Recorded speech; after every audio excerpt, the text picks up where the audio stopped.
ناظرین کرام السلام علیکم، میرا نام ہے محمد ہمایوں رحمان اور آپ سب دیکھ رہے ہیں the hidden chapters YouTube channel. ناظرین کرام، مشرق وسطیٰ کی ریت پر آج شور بہت کم ہے مگر خاموشی اس سے زیادہ خطرناک۔ گزشتہ دنوں کے اندر خلیجی خطے سے ایسی اطلاعات سامنے آئی ہیں جنہوں نے امریکی عسکری حکمت عملی پر سوال کھڑے کر دیے۔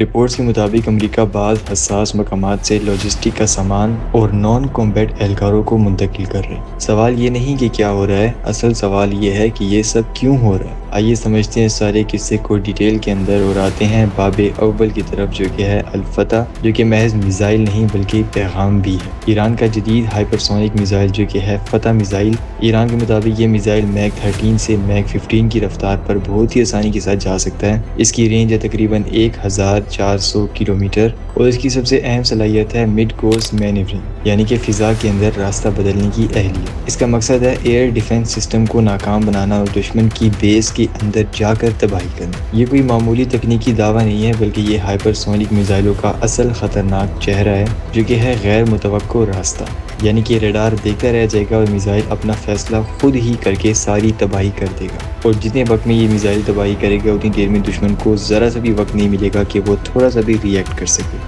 اور اسی سب کے چلتے جو امریکی اڈے ہیں یہ بہت ہی ذرا حساسیت کا شکار ہو گئے ہیں۔ کیوں؟ آئیے سمجھتے ہیں۔ خلیجی خطے کے اندر امریکی عسکری موجودگی دہائیوں پر محیط ہے، خاص طور پر سعودی عرب اور قطر۔ یہاں پر موجود یو ایس اے کے جتنے بھی اڈے ہیں یہ سارے لاجسٹک، انٹیلیجنس، ایئر ریفیولنگ اور ریجنل کمانڈ اینڈ کنٹرول کے لیے استعمال ہوتے آ رہے ہیں۔ یہ اڈے صرف فوجی اڈے نہیں بلکہ یہ سیاسی علامت بھی ہیں، جو کہ صاف دکھاتے ہیں کہ سعودی عرب اور قطر اس وقت امریکی اثر و رسوخ کی کس حد تک قید میں ہے۔ ایک اور سوال جو کہ دیکھنے کو آ رہا ہے کہ کیا واقعی میں ایران میزائلوں کو برسا رہا ہے امریکہ کے اوپر؟ ابھی تک آزاد ذرائع سے اس بات کی تصدیق نہیں ہے کہ ایران نے الفتح میزائل کو براہ راست سعودی عرب یا قطر کی سرزمین پر فائر کیا ہو۔ البتہ ایران کی جانب سے صلاحیت کا مظاہرہ اور امریکی انخلا کی رپورٹس اور خطے کے اندر دفاعی الرٹس یہ سب کچھ مل کر بتا رہی ہیں کہ حملہ کسی بھی وقت ہو سکتا ہے۔ یعنی کہ ایران کا یہ کہنا ہے کہ ہم نے میزائل ابھی چلایا نہیں ہے مگر ہاں چلا ضرور سکتے ہیں، اور تم جانتے بھی ہو۔ جیسے ہی سعودی عرب اور قطر کو اتنا بڑا تھریٹ ملتا ہے تو اسی سب کے چلتے جو امریکہ ہے یہ پیچھے ہٹ جاتا ہے۔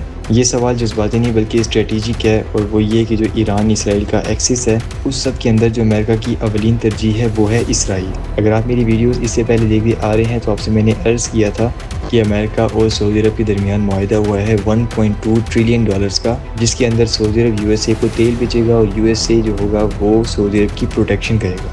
لیکن اب آپ کو صاف صاف نظر آ رہا ہے کہ جو یہودی اور عیسائی ہیں وہ کس حد تک فریبی لوگ ہیں کہ معاہدہ کرنے کے باوجود بھی اب وہی یو ایس اے سعودی عرب کے ساتھ کھڑا نہیں ہے، اور آج کے ٹائم کے اندر امریکہ اوپنلی جو اپنی اولین ترجیح ہے وہ اسرائیل کو دے رہا ہے، اور اسی سب کے چلتے یو ایس اے اور سعودی عرب دونوں کو بہت ہی زیادہ کاسٹ اور بہت ہی زیادہ مالی نقصان ہو سکتا ہے کہ جتنے بھی خلیجی اڈے ہیں یہ بہت ہی زیادہ مہنگے اور بہت ہی زیادہ غیر یقینی حد تک ایڈوانسڈ ہیں۔ اسی سب کے چلتے اب یو ایس اے کی منافقت اور ان کی چالاکی دیکھیے کہ یو ایس اے کے مطابق وہ مکمل علاقائی جنگ نہیں چاہتے۔ ان کا کہنا ہے کہ ہم صرف کنٹرول کنفلکٹ وار چاہتے ہیں، یعنی کہ ایک اسپیسیفک ایریا کے اندر جنگ چاہتے ہیں۔ سادہ الفاظ میں اب یہ کہہ سکتے ہیں کہ یو ایس اے کے مطابق جو عرب اتحادی ہے یہ فرنٹ لائن کے اوپر ہوگا، جتنا بھی ڈیمیج ہوگا، جتنا بھی نقصان ہوگا وہ سارا ہوگا سعودی عرب اور قطر کو، اور اس کے پیچھے آرام سے بیٹھ کے تماشا دیکھیں گے یو ایس اے اور اسرائیل۔ اور اسی سب کے چلتے بہت سے عرب ممالک اب اکیلے محسوس کر رہے ہیں، اور وہ اس لیے کیونکہ اب جو پیٹرن سسٹم ہے وار کا وہ سب کو سمجھ آ چکا ہے کہ یو ایس اے اصل میں کرنا کیا چاہ رہا ہے۔ خلیجی ریاستوں کے اوپر یو ایس اے نے اربوں ڈالر انویسٹ تو کیے ہیں لیکن اب ان کو پروٹیکٹ کرنے کے لیے یو ایس اے کے پاس کچھ بھی نہیں ہے، اور انہی سارے خطروں کی وجہ ہے ایران کا نیا آنے والا میزائل جس کا نام ہے الفتح، کیونکہ اس میزائل کا توڑ ابھی تک کسی بھی کنٹری کے پاس نہیں ہے، اور یہی وجہ ہے کہ سفارتی چیلنجز کھل رہے ہیں۔ ایران کے ساتھ براہ راست بات چیت بڑھ رہی ہے اور امریکہ منتیں کر رہا ہے ایران کی کہ وہ آ کر مذاکرات کر لے،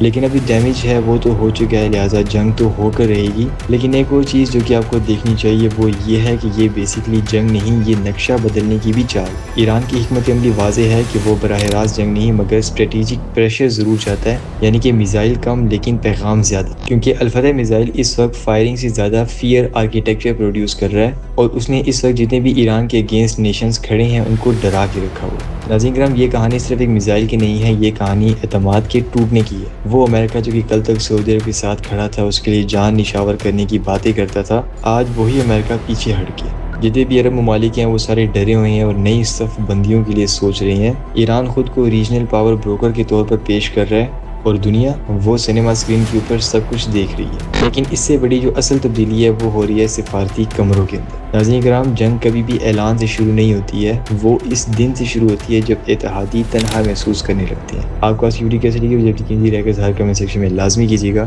میں آپ سے ملتا ہوں پھر کسی دن کسی اور ویڈیو میں، تب تک کے لیے اللہ حافظ۔